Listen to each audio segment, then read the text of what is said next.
garrantzia dauka Wikipediak? Ba, ez soilik Wikipediak. Entziklopediak izatea hizkuntza batean oso garrantzitsua da. Ez da Wikipedia baino lehen ere, irakurtzen baduzu, ez oso jende gutxi egiten du, baina Lur entziklopedia hartzen baduzu. Ez soilik irakurtzen baduzu hitzaurrea, Lur entziklopediaren hitzaurrea idatzi zuen Jaran Aritxelarrek. Eta bertan aipatzen duen gauza bada, gure ikasleek behar dute mundua ulertzeko entziklopedia bat, bai, eta hizkuntza askotan gertatzen zerbait. Orduan, hizkuntzek edukitzea, bada hizkuntza sistema bat edukitzea bezala, zerbait behar duzuna. Eta mundu digitalean, pixkat ezberdina da, azkenean, ez dago muga fisiko bat, nahi duzun beste idatzi ezakezu. Eta hor badaude ikerketa interesgarriak, badago bat hungariar bat, Andras Kornai, idatzi zuena hizkuntzen heriotzari buruz 21. mendean, eta planteatzen du, munduko hizkuntza gehienak desagertuko direla mende honetan, baina Wikipedia izateak ez zaitu salbatzen heriotzetik, baina Wikipediarik ez izateak ziurtatzen du heriotza. Hau da, gutxienez hor egoteak ja ziurtatzen du eduki badagoela eta ikusten dugu, software asko gaur egun pixka galtzen ari da atrakzio hori, ChatGPT eta OpenAI eta hauekin ari da galtzen, baina horiek guztiak trebatuta daude entziklopediekin eta trebatuta daude horiekin, eta itzultzaile automatikoa trebatzeko ere erabiltzen da. Orduan, ez da, badirudien agian konsultarako ez daukan hainbeste garrantzia, teknologia gehienen azpian dago. Alexari galdetzen badiozu zerbait, Wikipedian begiratzen du erantzuna. Orduan, entziklopedia bat izateak bere horretan garrantzitsua da. Eta entziklopedia universal bat izateaz gain, badauka ere garrantzia guk idaztea, guk nola ikusten dugun munduan. Ez da bakarrik guri buruz, guk nola ikusten ditugun beste gauzak. Eta guk hori ere definitzea zaila da, baina gu da entziklopedia hori idazten dugunok, nola ikusten dugun mundua. Eta hau pixka bat kontradiktoria ematen du, eta gainera zaila da azaltzen zergatik, baina askotan esaten da, emakumeek kontatu behar dute emakumeek nola bizi duten hau. Berdin, euskaldunok kontatu beharko dugu euskaldunak nola bizi duguna. Eta ez da, agian sartzen zara, ez dakit, Jupiter artikulera eta berdina da ingelesez eta euskeraz, baina beste gauza batzuk agian ezberdin kontatzen ditugu, edo ezberdin bizi izan ditugu, edo badago xehetasun bat, guretzat interesgarria den, eta hori jasotzea, nik uste dut oso garrantzitsua dela. Ez soilik herri bezala, baita ere, memoria eriketa bezala, gauzak osatzeko, gure ikerlariek zer ikertu duten jakiteko, gure arkeologoek zer ikertu dute, gure hizkuntzalariek zer ikertu dute, gure biologo zer ikertu dute, eta horrek badauka beste buelta bat, ez dela soilik entziklopedia bat idazte.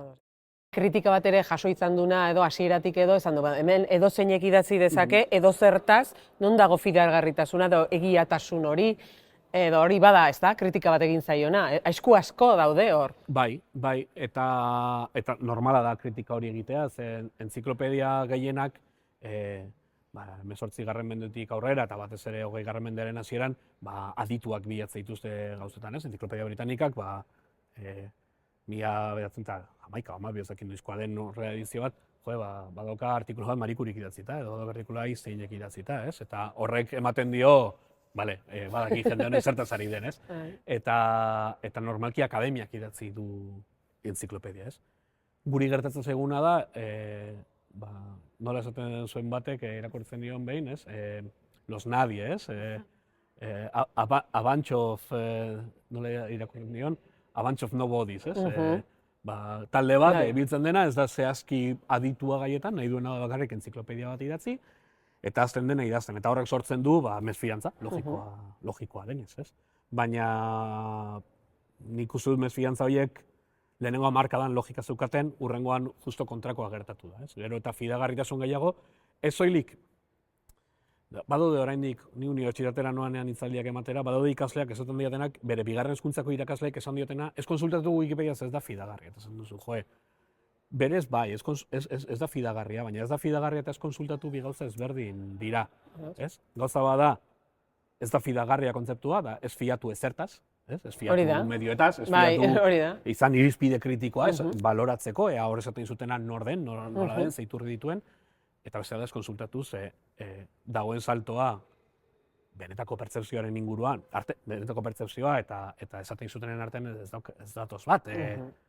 konsultatzen baduzu, orokorrean ondo dago, eta orokorrean gainera erreferentzia bibliografikoak ditu, jartzen dizu nondik atera den informazioa, oso gardena da, ikusi ezakezu nork zer eztabaidatu duen, eta zentzu horretan ja argitalpen zientifiko askotan aipuetan etortzen da Wikipedia. Orduan ez da hasierako egoera hori. Egia da, edonork idazten jarraitzen duela, baina ezke edonor horiek asko, batzu dira ni bezala, geologia ikasi nuen, baina ez gauza batez idazten nuen, baina asko dira ere unibertsitateko adituak gai horretan, zentratzen direna, saiatzen direna beraien esparru zientifiko hobetzen, edo pertsona biografiak egiten dituztenak eta jotasuari direnak horretan, eta jende hori normalki fede honez ari da, eta hori da gure oinarritako bat, fede honez aritzen garela. Zein da gaur egungo euskarazko Wikipediaren osasuna, egoera? Osasuna da ona.